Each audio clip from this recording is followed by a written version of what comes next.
రాజకీయ నా రాజకీయం ఏందో చూపిస్తా, గేట్లు ఓపెన్ చేశాం, బీఆర్ఎస్ ఖాళీ అవ్వడం ఖాయం, ప్రజా తీర్పును గౌరవించకుండా ప్రభుత్వాన్ని కూల్చేందుకు బీజేపీ బీఆర్ఎస్ చీకటి ఒప్పందం, కేసీఆర్ నాటిన గంజాయి మొక్కలను పీకేస్తున్నాం, ఇంకా కొందరు కోవర్టు అధికారులు ఉన్నారు, నిజాం నవాబుకు నకలుగా కేసీఆర్ తెలంగాణ సంస్కృతి సాంప్రదాయాలను నాశనం చేశారు, గత సర్కార్ కంటే ఎక్కువ కరెంట్ ఇస్తున్నాం, బీఆర్ఎస్ ఉచిత విద్యుత్ ఇచ్చినప్పుడు నోటీసులు ఇవ్వాలని ఈఆర్సీ చైర్మన్కు తెలియదా, ఆర్ఎస్ ప్రవీణ్కు ఆఫర్ ఇచ్చిన తిరస్కరించిండు, 100 రోజుల్లో ప్రజాపాలన అందించాం, పదవుల పంపకంలో సామాజిక న్యాయం పాటిస్తున్నాం, మీట్ ది మీడియాలో ముఖ్యమంత్రి రేవంత్ రెడ్డి. మొత్తానికైతే నా రాజకీయం ఏందో చూపిస్తా.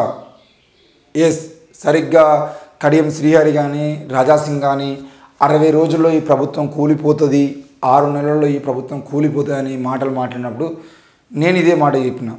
రేవంత్ రెడ్డి అధికారంలో ఉన్నాడు, అధికారంలో లేని బీజేపీ, కేవలం 8 సీట్లు ఉన్నటువంటి బీజేపీ ఈరోజు మాజీ ముఖ్యమంత్రిగా ఉన్నటువంటి కేసీఆర్ తలుచుకుంటే ఈ తెలంగాణలో మళ్ళీ వాళ్ళు అధికారంలోకి వస్తారని మాట్లాడితే, మరి ఈ తెలంగాణ రాష్ట్రానికి ప్రజలు ఎన్నుకున్నటువంటి ముఖ్యమంత్రిగా ఉన్నటువంటి రేవంత్ రెడ్డి తలుచుకుంటే రాజకీయం ఎట్లుంటుంది?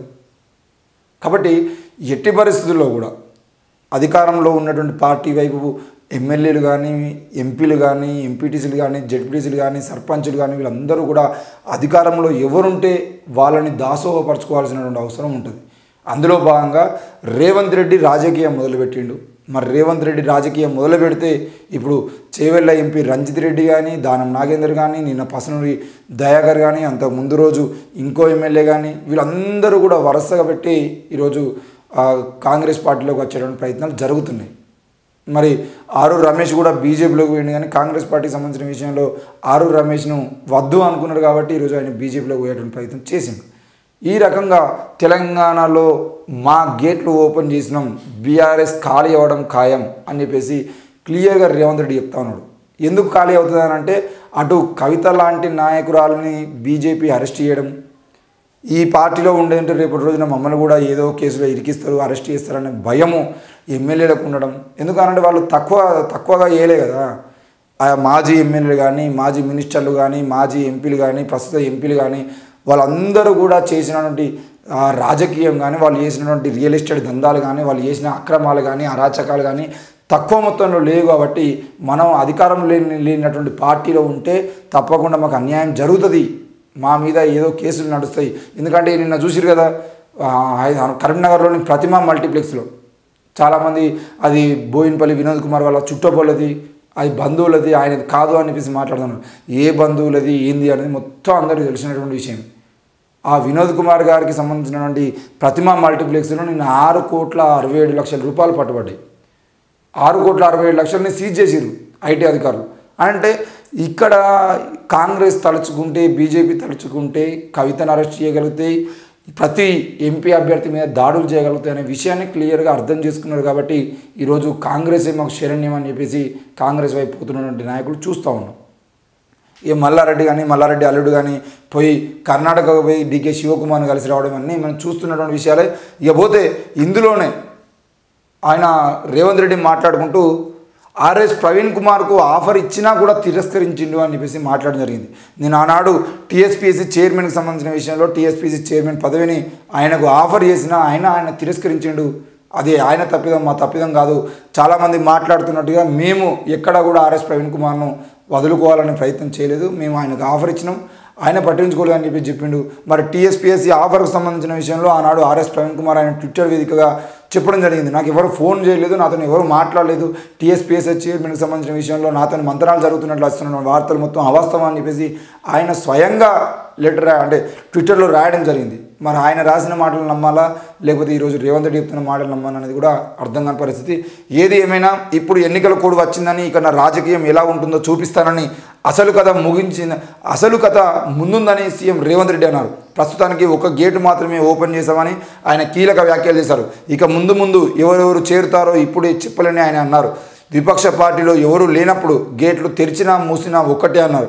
1948 సెప్టెంబర్ 17కు ఎంతో ప్రాముఖ్యత ఉందని, అలాగే 2023 డిసెంబర్ 3కు కూడా చరిత్రలో అంతే ప్రాముఖ్యత ఉన్నట్లు రేవంత్ రెడ్డి చెప్పారు. 1948 సెప్టెంబర్ 17న నిజాం రాజరిక పాలన అంతమైందని, 2023 డిసెంబర్ 3వ తేదీన కేసీఆర్ పాలన అంతమైందని ఆయన తెలిపారు. తమ వారసులే అధికారంలో ఉండాలని నిజాం నవాబు కోరుకున్నారని, అభివృద్ధి చేశాను కాబట్టి తానే అధికారంలో ఉండాలనుకున్నారని రేవంత్ పేర్కొన్నారు. నిజాంను తరిమి కొట్టిన చరిత్ర ఉన్న తెలంగాణ మళ్ళీ అలాంటి రాజరిక పోకడలో అవలంబించిన కేసీఆర్కు బుద్ధి చెప్పిందన్నారు. వారసత్వాన్ని తమపై రుద్దాలని చూసినప్పుడు తెలంగాణ సమాజం ఏకమైందని, ప్రజలు దానికి వ్యతిరేకంగా తీర్పు ఇచ్చారని ఆయన తెలిపారు. కేసీఆర్ కుటుంబాన్ని అధికారం నుంచి దించారని ఆయన చెప్పారు. కేసీఆర్కు ప్రజాస్వామ్యంపై నమ్మకం లేదని, ఏనాడు ప్రజల స్వేచ్ఛను ఆయన గౌరవించలేదన్నారు. నయా నిజాంలా మారి తెలంగాణ సంస్కృతి సాంప్రదాయాలను కేసీఆర్ నాశనం చేశారని రేవంత్ ఫైర్ అయ్యారు. గతంలో అభివృద్ధి సంక్షేమం పేరుతో కేసీఆర్ రాజరిక పాలన చేశారని, ప్రజలు నిరసనలు చేయకుండా అడ్డుకున్నారని సీఎం దుయ్యబట్టారు. కేసీఆర్ పాలనలో తెలంగాణ నిర్బంధానికి గురైందని సీఎం అన్నారు. ఆదివారం బషీర్బాగ్లో మీట్ ది మీడియా నిర్వహించారు. ఈ సందర్భంగా సీఎం రేవంత్ రెడ్డి మాట్లాడుతూ ఇతర పార్టీల నేతలు కాంగ్రెస్లో పార్టీలో చేరడంపై కీలక వ్యాఖ్యలు చేశారు. కాంగ్రెస్ ప్రభుత్వాన్ని కూలుస్తామని బీఆర్ఎస్ బీజేపీ నేతలు పదే పదే అంటున్నారని ఆయన ఆగ్రహం వ్యక్తం చేశారు. వాళ్ళు ప్రభుత్వాన్ని పడగొడుతుంటే చూస్తూ ఊరుకుంటామా అని సీఎం హెచ్చరించారు. కుక్క కాటుకు చెప్పొద్దబ్బా అని పెద్దలు చెప్పారని, కొట్టకుండా ఊరుకుంటామా అని వ్యాఖ్యానించారు. తాము గేట్లు ఓపెన్ చేశామని, బీఆర్ఎస్లో ఎవరు ఉండరని, ఆ పార్టీ మొత్తం ఖాళీ అవుతుందని, మా ప్రభుత్వం ఏర్పడి 3 నెలలు కూడా పూర్తి కాకముందే బీఆర్ఎస్ బీజేపీ నేతలు ఇష్టం వచ్చినట్టు మాట్లాడుతున్నారన్నాడు. మరి మొత్తానికైతే తెలంగాణ రాష్ట్రానికి సంబంధించిన విషయంలో బీఆర్ఎస్ ఇక ఖాళీ కాబోతుందని చెప్పేసి అయితే రేవంత్ రెడ్డి మాట్లాడడం జరిగింది. మరి రేవంత్ రెడ్డి మాట్లాడినట్టుగా నిజంగానే రానున్న రోజుల్లో బీఆర్ఎస్ ఎమ్మెల్యేలని కొనుగోలు చేసేటువంటి ప్రయత్నం కూడా రేవంత్ రెడ్డి చేయబోతున్నారా? ఏం జరుగుతుంది? ఎందుకంటే ఇంతకుముందే రేవంత్ రెడ్డి గారి మీద క్లియర్గా కొనుగోలుకు అంటే ఎన్నికల సంబంధించినటువంటి కేసు ఉంది, అది మనకు తెలిసినటువంటి విషయమే. మరి అదేవిధంగా అలవాట్లో పొరపాటులాగా మళ్ళీ ఎమ్మెల్యేలను మభ్యపెట్టడానికి ప్రయత్నం చేసి కాంగ్రెస్లోకి లాక్కుంటారా? మరి ఎంతమంది ఎమ్మెల్యేలు ఈరోజు బీఆర్ఎస్ నుండి కాంగ్రెస్కి రావడానికి సముఖంగా ఉన్నారు? అసలు ఏం జరగబోతుంది? తెలంగాణ రాష్ట్రంలో ఈ లోక్సభ ఎన్నికల కోడ్ అమల్లో ఉంది కాబట్టి ఇప్పుడు ఎవరైనా పార్టీలు మారచ్చు. ఆ పార్టీలు మారేటువంటి క్రమంలో ఎవరు వస్తారు, ఎవరు పోతారు అనే విషయాన్ని అయితే చూడాల్సిన అవసరం ఉంది.